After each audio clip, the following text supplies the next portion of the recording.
We've been in our house for 10 years now, and all of these smoke alarms / CO2 detectors are now 10 years old, which means we're supposed to replace them. So I bought some new ones from Costco, and I'm going to show you how to replace them. So here's the option at Costco. It comes in a 2-pack, which is sweet. Really good price. After looking on Amazon and doing general searches, found that this is definitely the best deal, and these are pretty high rated. So I like these because they have the 2-in-1 option here with smoke and carbon monoxide. Obviously best to have one that can alert you on both. Also thought this was good, less nuisance, just because we've had our old ones for a while and they seem to have false alarms often. So I'm hopeful that these will be a bit better. I also like that it has voice alerts instead of just the loud beeping, and it'll tell you basically, as that says, where the danger is, like which location. So I'll show you how to program the location as well. So one thing that's awesome about these is it comes with these quick connect plugs, depending on the old one that you might have in your house. So it came with 2 options, one for the Kid brand and then one for the Fire X brand. My old ones were Kid, which was great because the connector plugged right in, was really easy to connect to the old. So I didn't even have to mess with wires throughout the ceiling. So as it says here, no rewire needed, includes easy adapters. It really was pretty sweet. And I'll show you how to plug the new ones into the old and then install the whole unit. So I grabbed a stool just to make it a little easier to reach the old one. Also just have a drill here, power drill, just makes it quick. So definitely recommend having that. And that's really all you need. So first we're just gonna twist the old one until it comes down. And then we're just gonna unplug the connector here. So it looks like I actually have a Fire X one. I gotta check my others because I thought they were the Kid ones. Anyway, it does come with an adapter for either the Fire X or the Kid brand. So it matches this. So I did want to point out that this is the manufacture date. So 2014 of August. It's now 2025, so we are definitely beyond the 10-year mark, which means to ensure that it's functioning optimally and that I'm protecting my family, it's definitely time to replace these. So to pull the old one off, I did have to just squeeze these things in on the side and just pinch them on the side and then unplug it. And now I need to pull this off the old plate. I'm just pulling the screws slightly out. You don't need to do them all the way. And then it's awesome because you can just pry on this a little bit. It's usually a little stuck, but if you pull down, it'll pop from the ceiling and then you can rotate it to those little circles and just pull it off. So we're just gonna peel the sticker off and open the new ones up. I'll show you what it looks like. We'll just get one of the new ones out and then you'll reach in here and you'll find the adapter that you need and the instructions. So you can see the user manual there. So the harnesses are kind of inside here.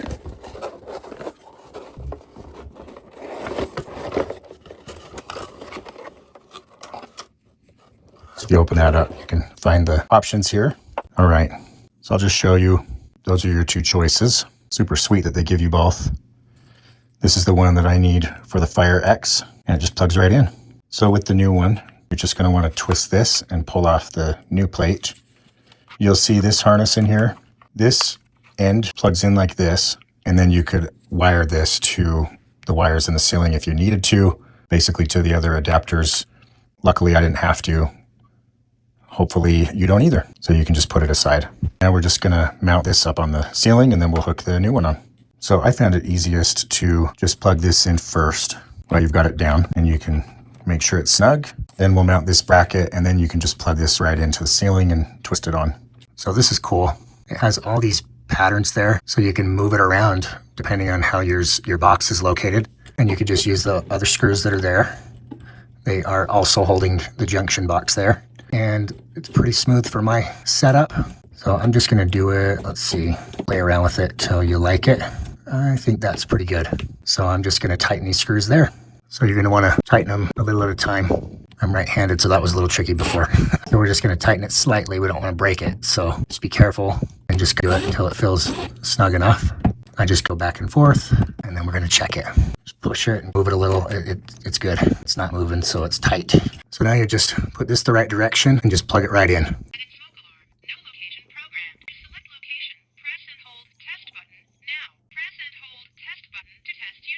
So as you can see, it talks to you right when you plug it in. Makes a loud noise, so be prepared for that. So I'm going to program the locations at the end. Once I have all of them installed in the different rooms, then I'll go through the process. So part of the reason I want to do that is to wait until the kids are gone at school, because they all freak out when I test these with it being so loud. So now you can just tuck the harness right up inside the box, and then we'll twist it on. And then to twist it on, you can decide which way, but I'm going to do it like this way. Took me a sec to line it up. And I'm going to twist like that until it stops. So now it's tight. And then I'm going to pull this out to activate the battery backup. So it's wired to the ceiling and to the electrical throughout the house. So you could be confident it's going to be working all the time as long as the power doesn't go out. But then if the power does go out, you've got the AA batteries in there as a backup to keep it going. If you pull these, you can just pull the tray and you'll see them in there. And that's where you'll swap them out too. If you test it a year from now and find that it's beeping, you're just going to need 2 AA's to switch them out right there in that tray. So now you can see the light is blinking, and then it should stop and be solid after a little bit. So another thing I wanted to point out is on the new one, you can write the date that you installed it and the date you need to replace it. And you can see the date that it was manufactured right there. So definitely worth doing that. So there's no question. So I wanted to show you this one. This is a first alert. Another one that I got at Costco first, and it is battery only. So after some research, I discovered that all the ones throughout my house are wired with a battery backup, so they communicate with each other. So if there's a fire or a CO detected in another room, then it will alert all the others, and basically you know that you need to go check the house or get out of the house. So this is battery only, and I thought that was the easiest way to do it. And then after researching, I realized that the wired is definitely the preferred way. And in a lot of states, you have to have the wired so they all communicate with each other for it to meet code. And so our house is 10 years old, and so they had everything wired when they built the house.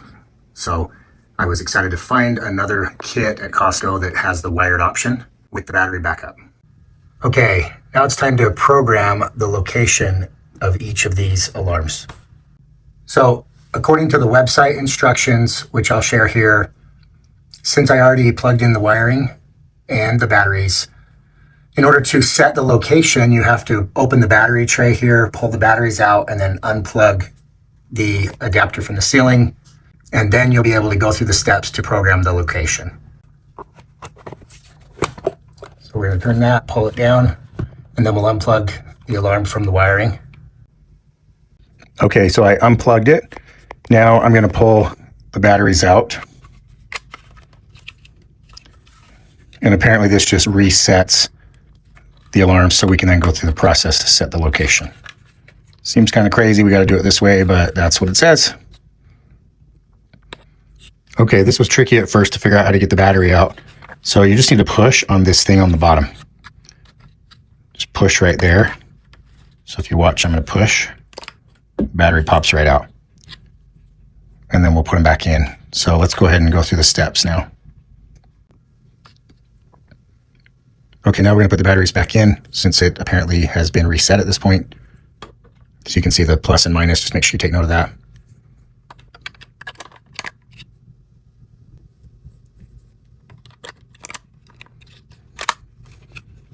Welcome. First alert, carbon monoxide. It always startles you when it does that. To select location, press and hold test button now. Okay, press and hold. Test button to test unit.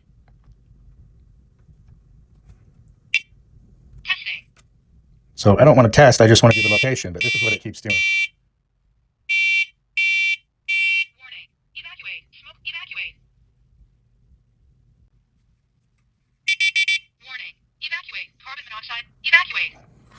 And this is why I hate smoke alarms. Super obnoxious. Highest carbon monoxide level was 0 ppm. I guess I have to wait for the test to finish. Now let's try it again.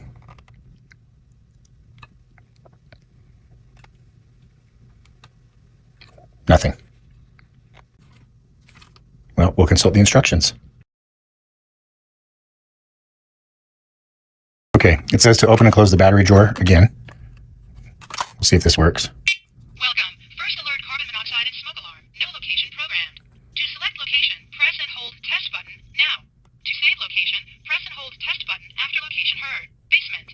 Basement programmed. Press and hold test button to test unit. See, this is insane. I pressed and held it, and it set it to basement. So I'm going to see if I can figure out how to get it to go through each location. I think we open this, we'll do it again. Welcome. First alert carbon monoxide and smoke alarm. Basement programmed. To change location, press and hold test button now. To save location, press and hold test button after location heard. Basement. Child's bedroom. Dining room. Family room. So I let Guest go. bedroom. Hallway. Kitchen. Living room. Master bedroom. Office. Utility room. No location. No location programmed. Press and hold test button to test unit. So I want it to be child's room, so I have to wait and go through it again. Welcome. First alert carbon monoxide and smoke alarm. No location programmed. To select location, press and hold test button now. To save location, press and hold test button after location heard. Basement. Child's bedroom. Dining room. Family room. I still missed it. Hallway. So apparently you got to be really quick, Living room. and you got to press and hold it down Office. right after it says the location you want. No location. No location programmed. Press and hold test button to test unit. So we don't want to press and hold to test the unit, so I have to reset it again. Welcome. First alert carbon monoxide and smoke alarm. No location programmed. To select location, See if we can get it now. test button now. Press and hold test button to test unit. I still missed it. Testing. So as you can see, you've got to be really paying attention. Very obnoxious, if you ask me. Evacuate. Smoke evacuate.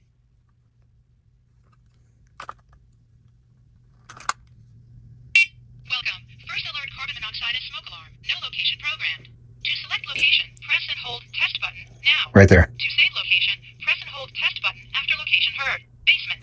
Child's bedroom. Press and hold. Child's bedroom programmed. Press and hold test button to test unit. Finally, we got it. All right, I plugged it back in, twisted it back on. We're good to move to the next.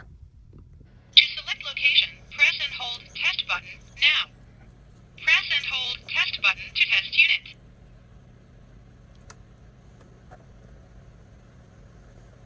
This is the second room. Still super finicky. I just pressed and held it, and it still isn't working. So you're going to have to mess with each of these a bunch, most likely, until you can get it. Welcome. First alert carbon monoxide and smoke alarm. No location programmed. To select location, press and hold test button now.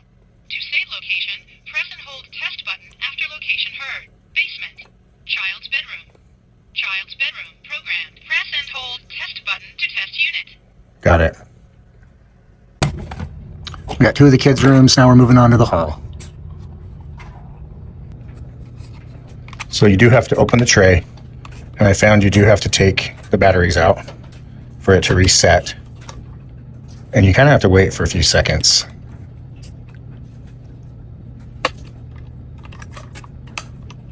Put them back in. Make sure they're the right way. Now this should work.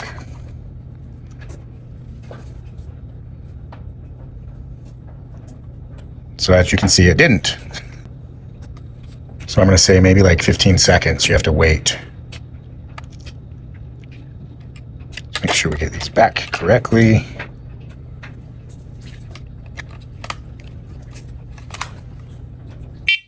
There you go. First alert carbon monoxide. Still startles you every time. No location programmed. To select location, press and hold test button now. To save location, press and hold test button after location heard. Basement. Child's bedroom. Dining room. Family room. Guest bedroom. Hallway. Hallway programmed. Press and hold test button Got it. to test unit. So you can kind of see it's finicky, but we're figuring it out. Welcome. First alert carbon monoxide and smoke alarm. No location programmed. To select location, press and hold test button now. To save location, press and hold test button after location heard. Basement. Child's bedroom. Dining room. Family room. Guest bedroom. Hallway. Kitchen. Living room. Master bedroom. Master bedroom programmed. Press and hold test button to test unit. Got it. So on this one, I counted and confirmed that you have to leave the battery tray open for at least 20 seconds and it resets everything. Then you can put the batteries back, slide it in, go through that process, and then we'll go ahead and connect it back up. I did disconnect it with this time instead of from here because this is a little hard to undo. This one was nice because there's little clips on the other side. So I just unclipped it from here instead. You can squeeze the sides right here and pull it out. And I think that's just a little easier than the other way I was doing it. So instead of unplugging it from right there, just unplug it right there. So that one's done now. Make sure the green light is glowing so you can be certain that you plugged it in properly and that it's working. You can also test it if you want to go through the steps. Just push the test button and go through that process. One thing I will mention is it's sweet to have everybody out of the house when you do this, just because it is loud and obnoxious when you're testing and kind of going through the steps here. Luckily, we had all the kids out of the house for a bit, so definitely consider that. Otherwise, you'll have people screaming and yelling at you. Okay, I will say this isn't necessarily easier. It keeps getting stuck on the little white hook. It's kind of getting stuck on this white hook, so I don't know if it's easier. You can do it that way or just unplug it right there. Also wanted to note that I'm doing this after I had already done the install on all these. You can program the location with each one that you're installing at the time that you install it, right? So what you would do is just wait to plug this in. You would still need to undo the batteries. So there's that little pull strip you'll pull out. It's plastic. Then you'll want to make sure you take the batteries out just to reset it. Then you can wait the 20 seconds and go through the steps to program the location, and then go ahead and plug it in with the wiring, and you should be good. So that might save you a little bit of time. I just wasn't able to do it at the time because it was late and all the kids were home, and it was pretty obnoxious, as you could see, and didn't know for sure how to do it. So just something to consider. Welcome. First alert carbon monoxide and smoke alarm. No location programmed. To select location, press and hold test button now. To save location, press and hold test button after location heard. Basement. Basement programmed. Press and hold test button to test unit. And we're done. All right, we're done. So another tip is just to make sure that you test these every so often. I think just checking to make sure that the green light is on regularly is great, and then make sure that you push the test button occasionally just to make sure that everything is working and that they're talking to each other. So when you do that, you'll hear it in the other rooms and know that they're communicating.